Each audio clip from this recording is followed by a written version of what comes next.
This week on Inside Boulder News, Parks and Recreation seeks community input on master plan update, Boulder's emergency response systems are highlighted in Thailand, and a donation from Western helps with University Hill cleanup efforts.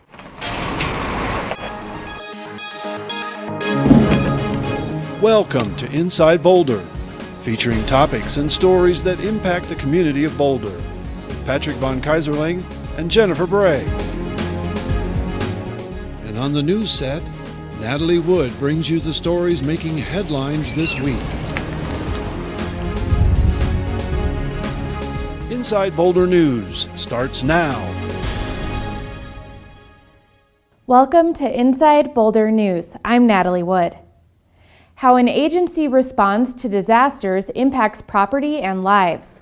Boulder's emergency response systems saw great success during the Flagstaff fire last summer.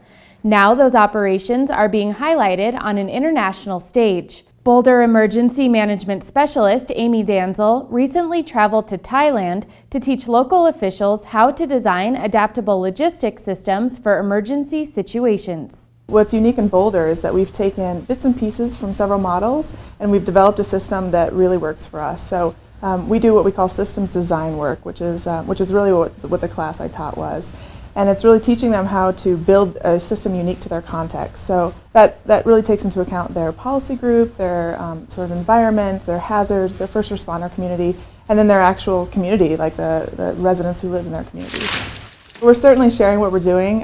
It's really not hard. It's about really looking at your system and really breaking it apart into small pieces and figuring out exactly what actually works and what maybe is a model, but it hasn't worked so well for us. Danzel says the key is building a system unique to the context of an agency responding to a disaster. It may seem small, but in 2010, an illegal campfire blew up to burn dozens of acres of open space and cause more than $500,000 in damage. Past images from the Dome Fire and recent reports of illegal campfires serve as a reminder for residents and visitors to be mindful of potential fire danger while enjoying our outdoors. A couple weeks ago, we got a 911 call that there was a campfire in progress. So we came to this location here and found a campfire actively burning. The interesting thing about this fire is it was a red flag warning day, and what that means is if a fire were to start, it has the potential for rapid growth, rapid rate of spread, which a campfire certainly can be. Even though the fire danger sign might say low, that just means that there's a lower probability of ignition. But that probability is always there, even on the wettest days that we have.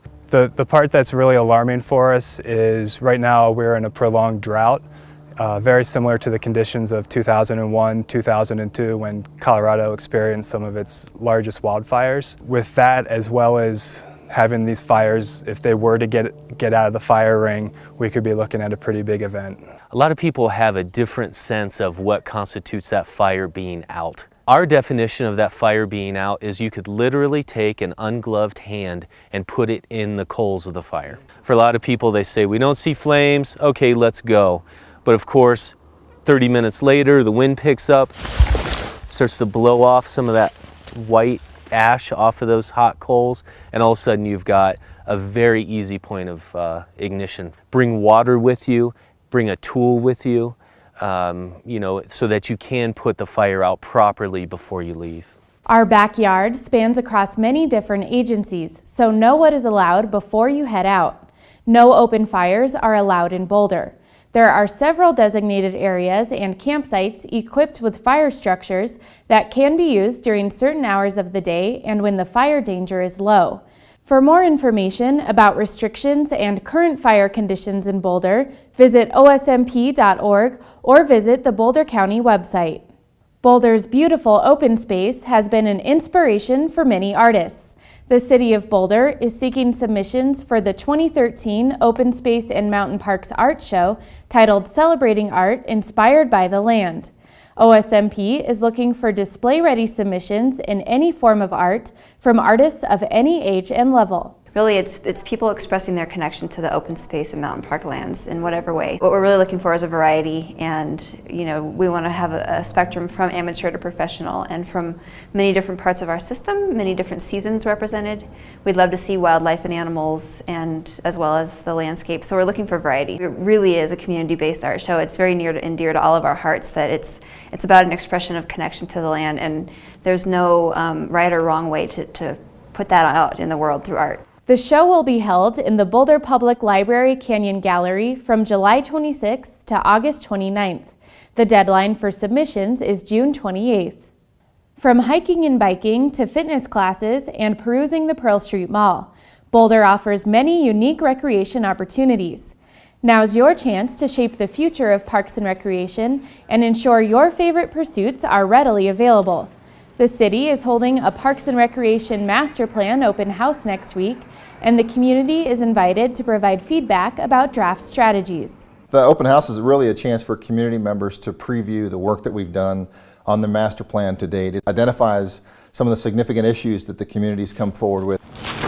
We're at a point now where we've collected all the research, we've done a needs assessment, and so that needs assessment is starting to point us in the direction of what do we need to do over the next 5 years to make sure that we take care of the demand as far as what does the community want us to do, whether it's updating our facilities, providing new programs, enhancing existing facilities, and really taking care of what we have.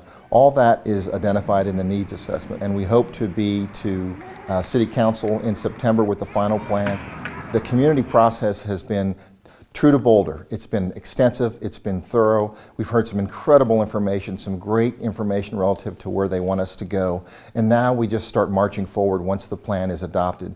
And over the next 5 years, we'll start to see some significant changes relative to the programs that we offer, improvements, enhancements in the services we do, and really making sure that we're delivering to the community what they've asked us to deliver within the resources that we have.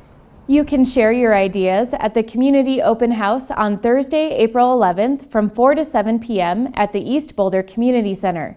You can also get information and stay up to date with the master plan process at boulder.parksandrecplan.org.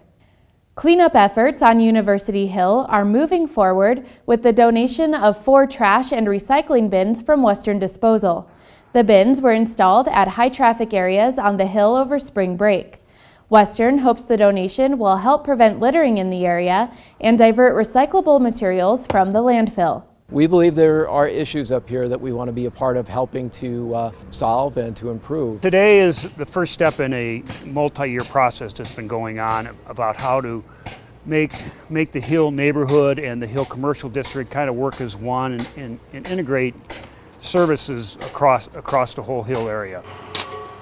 Students, young people, residents, hopefully will avail themselves of the new bins, and as they're walking by and they have that cup or that bottle, really put it in the right spot, because it's not just about trash, it really is about diverting material from the landfill. We're trying to make it really easy to make those choices. There's been an ad hoc group that's been meeting for well over 2 years now of community members, university members, city members, business members, really discussing how can we change the perception of what the Hill is. Western's been on board since the very beginning. They've stepped forward and said, we want to help, and this is the way we came up with a way for them to help. This donation will help hopefully improve the quality of life on University Hill for the residents, all the residents, especially in this transition from the commercial area to the residential area. We're really excited about that. To follow the latest improvements in the University Hill area, visit the city's website. Thanks for watching Inside Boulder News. Stay in touch with us on Facebook by submitting news tips and questions, or send a Sign Me Up message to mycitynews@bouldercolorado.gov to receive video updates like this newscast in your inbox.